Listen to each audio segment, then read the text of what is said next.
Hi, I'm Jordan and welcome to Told by Thread.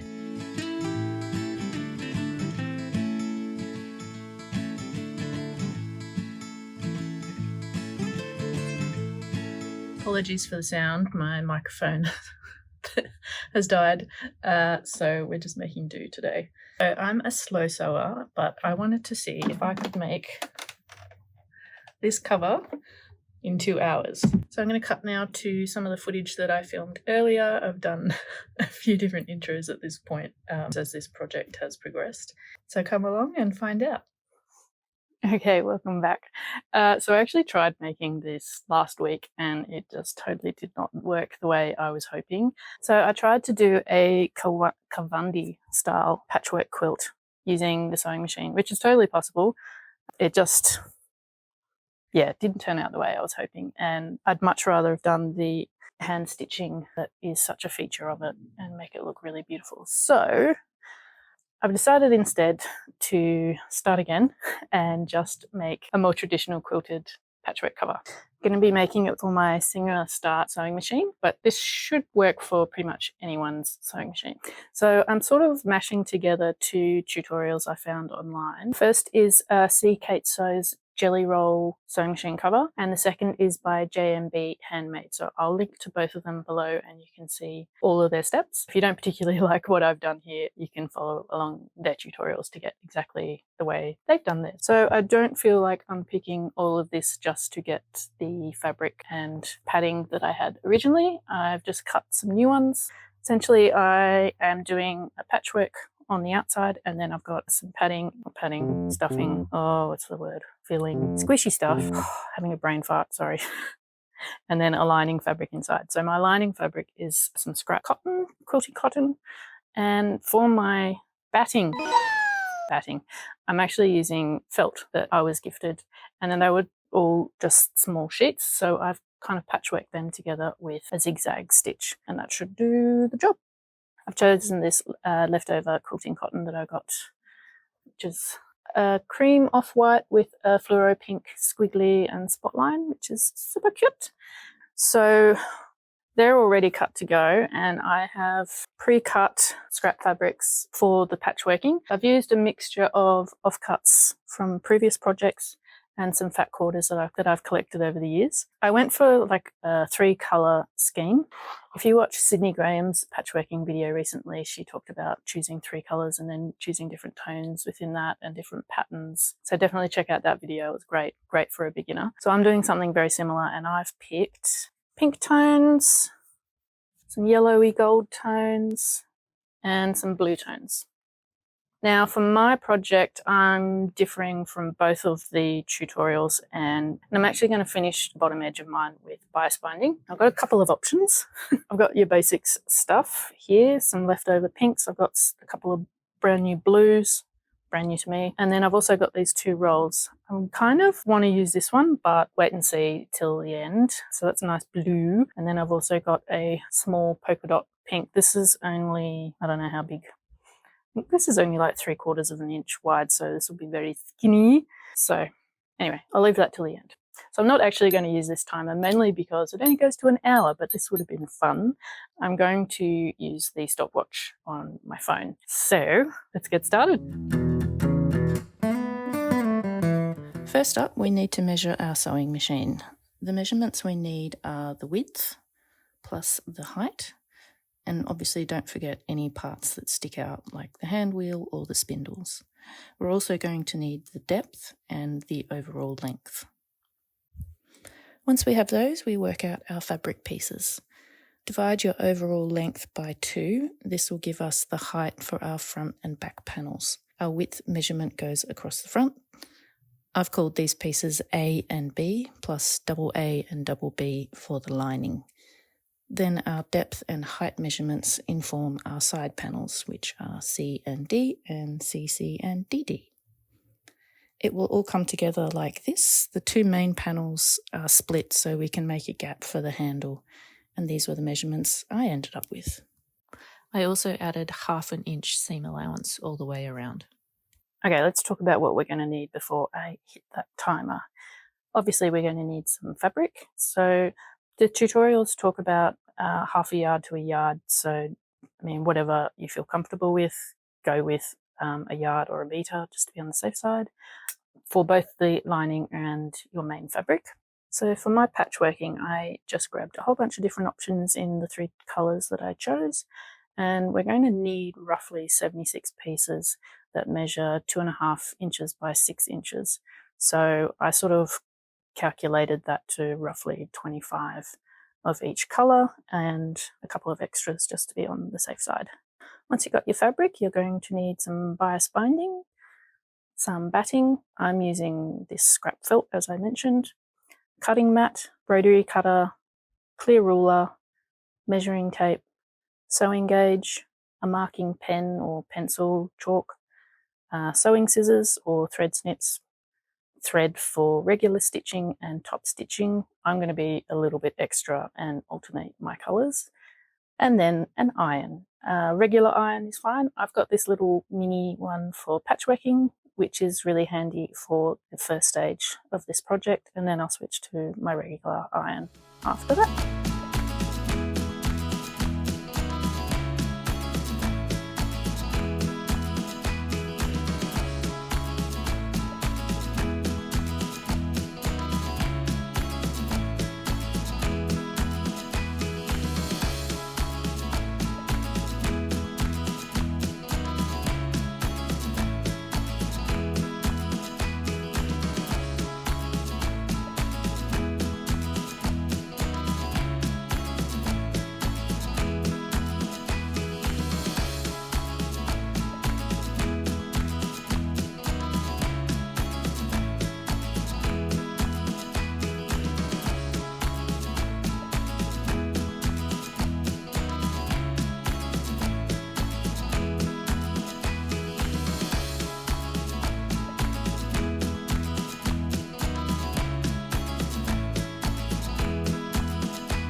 Okay, in Kate's tutorial, she says to do 9 strips of 4 and then 8 strips of 5, but my machine is a little bit smaller, so I'm doing 3 and 4, which I've laid out on my lining to check.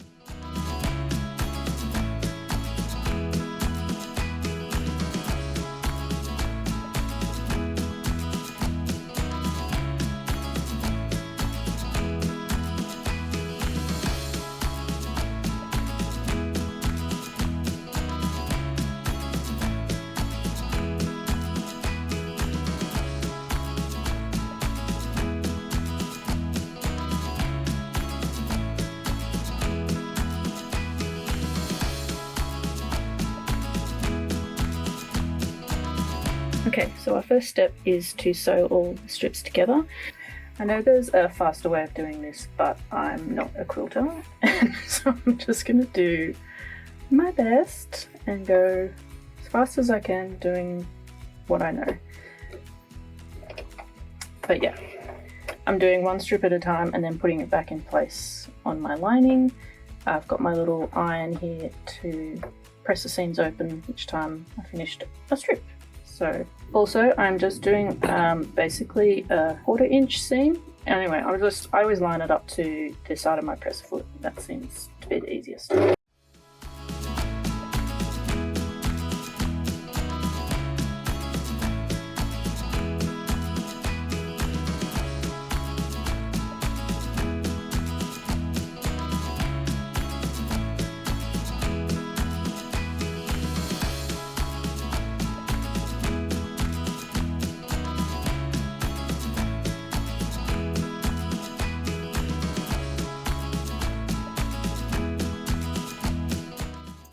Okay, so all the short edges are done. So when you lay them out, you do them alternating, so you get this brick style pattern, which is why you do 3, 4, 3, 4, etc. Yeah, so just double check you're happy, and then now we start stitching all these long edges together. Okay, so now we just need to pin them all. So I'm lining up my seam about halfway along the next strip. Now clips would probably be easier. Thankfully, we're not trying to match any seams, like nesting seams or anything, so.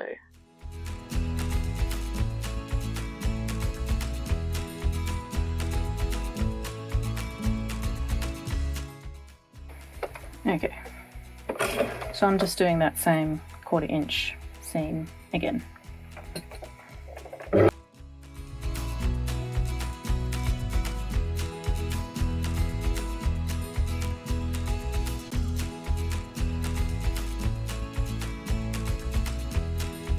I forgot to factor in that there'd be seam allowance, so I'm a bit short, so this is why we make extras. Okay, what am I going to put? Okay, so 1 panel done, and now it's dark, and I'm the last one here at the studio. Anyway, I'm going to do this next one, and then keep going. So far, I'm doing okay with time, surprisingly. Okay, number 2 done. I think I've just gone over an hour, so next step is to now pin these layers together, and then I'm going to mark my quilting lines.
So these are all the threads I'm going to use, and I've got some matching pink thread for the lining.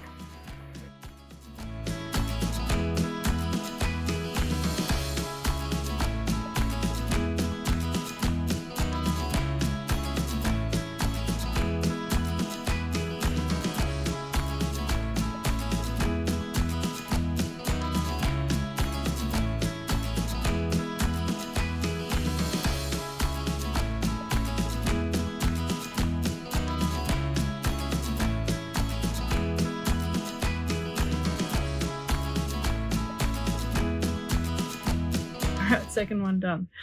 So that's taken me just over 2.5 hours just to do the quilted panels. It's very late here now at the studio, so I'm gonna call it a night, come back tomorrow. I've got to quilt my side panels and then do a bit of bias tape on the top where we're gonna leave a hole for the handle, and then put it all together. See you then.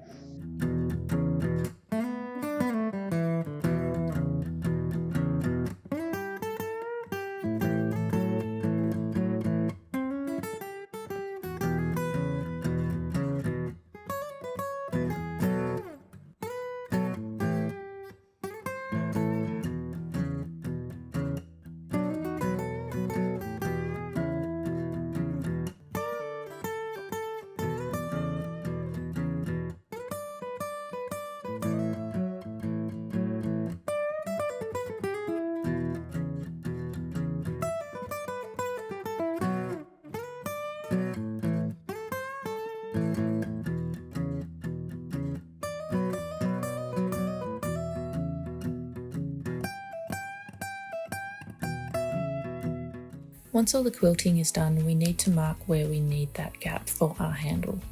I've used pins, but you can use a pen or a pencil.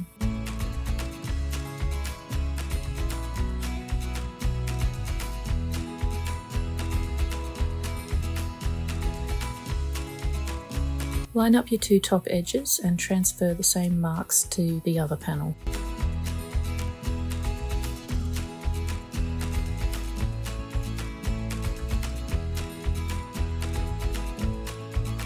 Then pin and sew some bias binding to the edges to enclose the raw edges.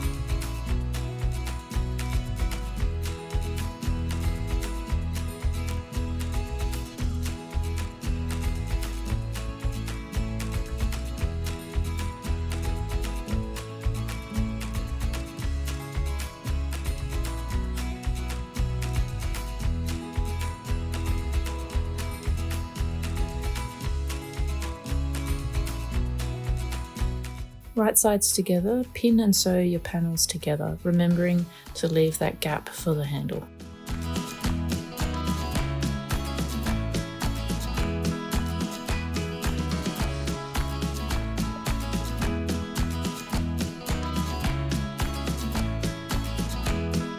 Mark the center of your side panel and line it up with the middle seam on the main panel, then sew together.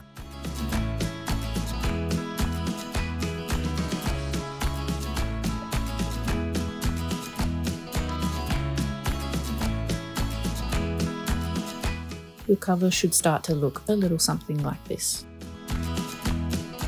Be mindful of keeping those seams flat underneath as you sew.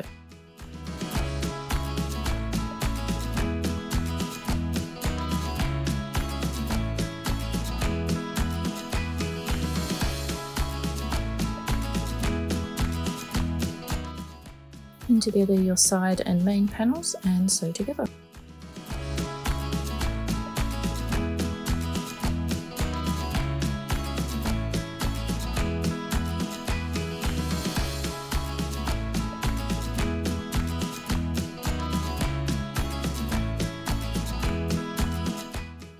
Then attach bias binding all around the bottom edge.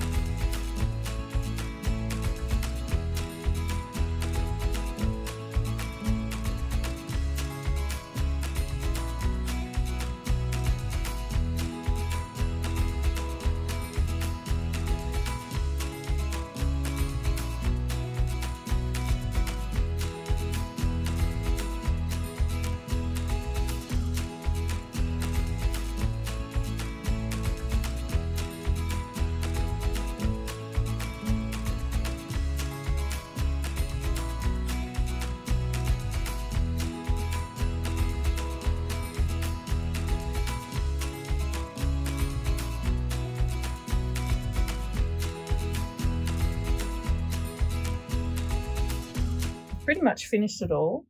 In the end, I quite like a hand-stitched finish, so I took this home with me and spent maybe an hour just hand-stitching that.